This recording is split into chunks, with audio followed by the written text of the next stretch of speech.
questions, which let's see if we can get there. Okay, what does Grok say about MSTY versus MSTR? The main thing I want to know is like, is this gonna be what was that thing that kind of blew up? I forget the name. Barry Silbert's thing. Grayscale Trust was at risk for last couple of years. Now it is not so much. And then we had other similar things where you get the Bitcoin yield. I forget the name, but it was one of Anthony Pompliano's affiliate. Blockfolio, maybe? No? Something like that. I don't remember. But that blew up as well, I think, in 2021, 22. So just want to know, like, what will make MSTY blow up compared to MSTR. MSTR by itself has its own risk, so it's not risk-free. But I'm okay with MSTR. I'm okay with Michael Saylor's strategy. It makes sense to me. If it doesn't, that's a different topic, different video, that a different analysis. But I'm focusing mainly on if you're okay with MSTR, what does MSTY mean to you? Okay, so in that sense, if you're confident in MSTR, MSTY structure can introduce risk, option strategy risk, call selling can backfire. Let's say Bitcoin doubles in a month, MSTR jumps 80%, call options MSTY sold will be exercised. MSTY will have to pay out big to cover these options, which could drain its fund and slash its ability to pay dividend. Okay, so in that month you don't get paid dividend. I mean, it's not ideal, but it's okay from my perspective. And then due to 0.97 correlation, but the whole point of strategy, reliable monthly income could collapse if dividend drops to almost nothing. If MSTR surges repeatedly, MSTY's option losses could force it to lower dividend drastically. For example, 1.335 per share to 0.10, leaving you with far less income than expected. So there are going to be those months, I suppose, is the point where Bitcoin surges a lot, MSTR surges, and those months happen like 1 to 2 months per year in a given bull market. Those things happen, so you may lose out on dividend income on those months. That's my understanding and interpretation from this. Capped upside, you missed out on MSTR's big gains. If MSTR shoots up 50% in a month, MSTY won't capture all of that gain. It may only go up 20 to 30%. This is not really blow up. If you're okay with that sort of a capped upside, there's a question I think later in this analysis that okay, it may not appreciate as much as MSTR in a given month, but will it be able to catch up eventually? Meaning, like, if I'm not someone who's gonna sell MSTR in short to mid term, and the MSTY catches up to its price eventually, I'm okay with that. Blow up scenario here is MSTR triples in value, but MSTY only goes to 50% because of the capped gain. You're left with less overall wealth than if you would invest it directly in MSTR, and the dividends might not make up the difference. I think this might not work for someone who is going in and out of the market and selling MSTR. I just buy MSTR and let it sit for at least one cycle at a minimum, and longer if I can. That's my goal. It might not be your goal. Volatility in dividends, we talked about it, like depending on MSTR's price action, volatility in dividends is going to be observed. I think the ideal scenario is if MSTR is not appreciating a whole lot in a given month, and it's just bumping up in a range up and down. I think that's when this thing really works, which in my experience is most of the times price is just bumping up and down in a price range. All right, let's see what else is here. I think I made a thread here, if I can figure it out. Okay, so number 2.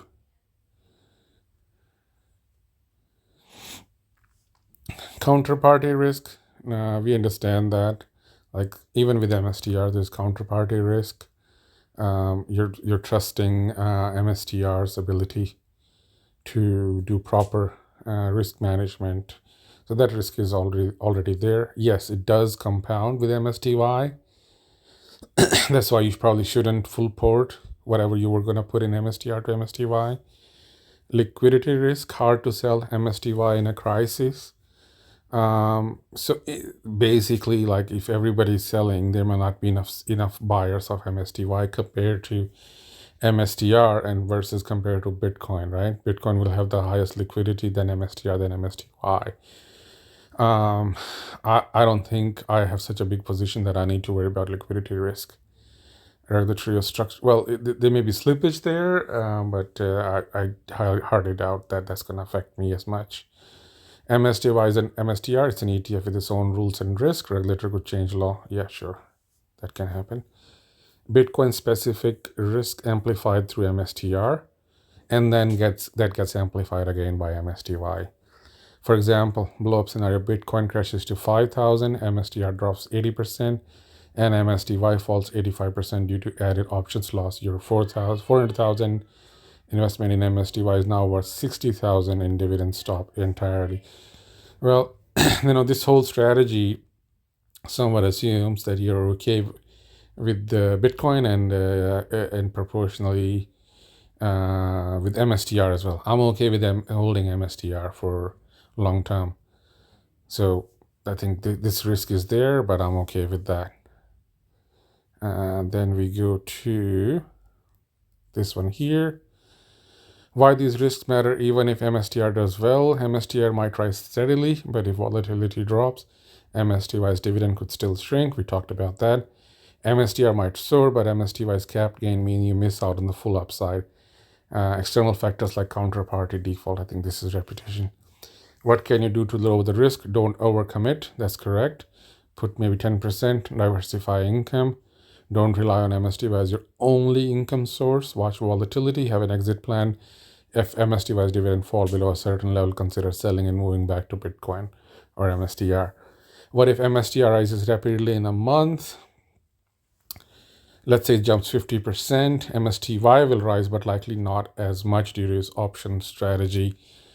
And then MSTY might get left behind in the short term. Number 2.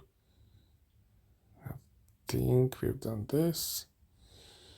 Will MSTY catch up to MSTR's price gradually? That's what I was wondering. Like if you're a long-term holder and you're not worried about like a month-to-month price, you're not gonna sell MSTR. Like if it jumps up in a given month and you intend to hold it for long term. This question is for you. Will it catch up eventually?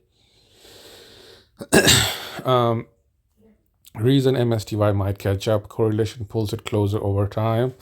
Although the correlation is 0.97 right now, it is only based on data from 1 year. Reinvestment of dividend might help you. Market rebalancing. ETFs like MSTY manage to track their underlying assets, in this case MSTR stock price. If gap between MSTY and MSTR grows too large, arbitrage trader might step in buying MSTY, which is undervalued relative to MSTR, and shorting MSTR. This could push MSTY's price. So basically market forces. Reason MSTY's price might not catch up: persistent options drag. If MSTR keeps rising rapidly month after month, another 30% of the next month. So if MSTR surges in a given month, that's not a good month for MSTY, basically. Then volatility and dividend fluctuation. We are on what point again? For number 4. All right. Structural limitation of ETF.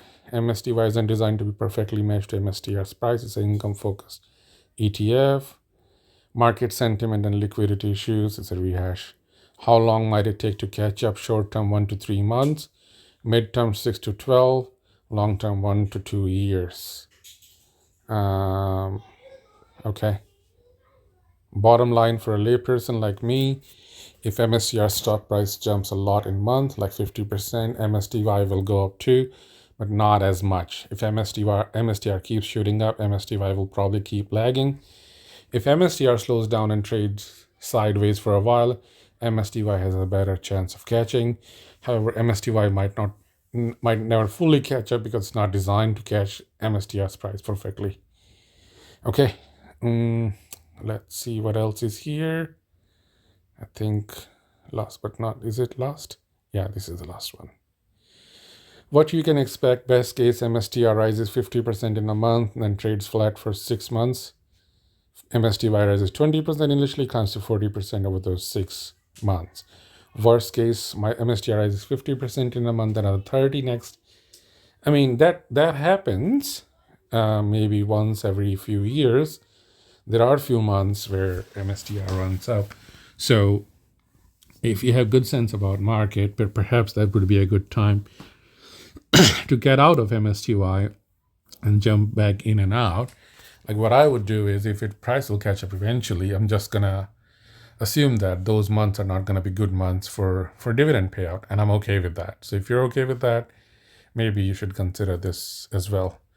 Not financial advice, obviously. I don't know a whole lot about what I'm talking about. I'm just learning as I go. You shouldn't really give my views any more weight than you would compared to any other person on the internet. All right, cool. Talk to you later.